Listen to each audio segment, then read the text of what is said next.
Assalomu alaykum aziz kitobxonlar. Sizlarning havolangizga O'tkir Hoshimovning hayoti va ijodini havola etaman. O'tkir Hoshimov 1941-yil 5-avgustda Toshkentda tug'ilgan. U Toshkent davlat universitetining jurnalistika bo'limini tamomlagan. O'tkir Hoshimov o'z ijodini Po'lat chavandoz to'plami bilan boshlagan.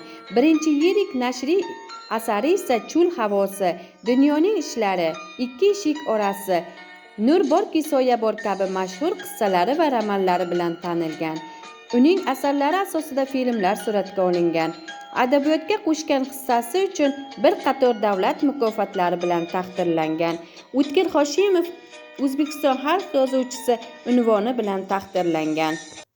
To'ylar muborak, Xazon bo'lgan bahor asarlari asosida badiiy filmlar suratga olingan.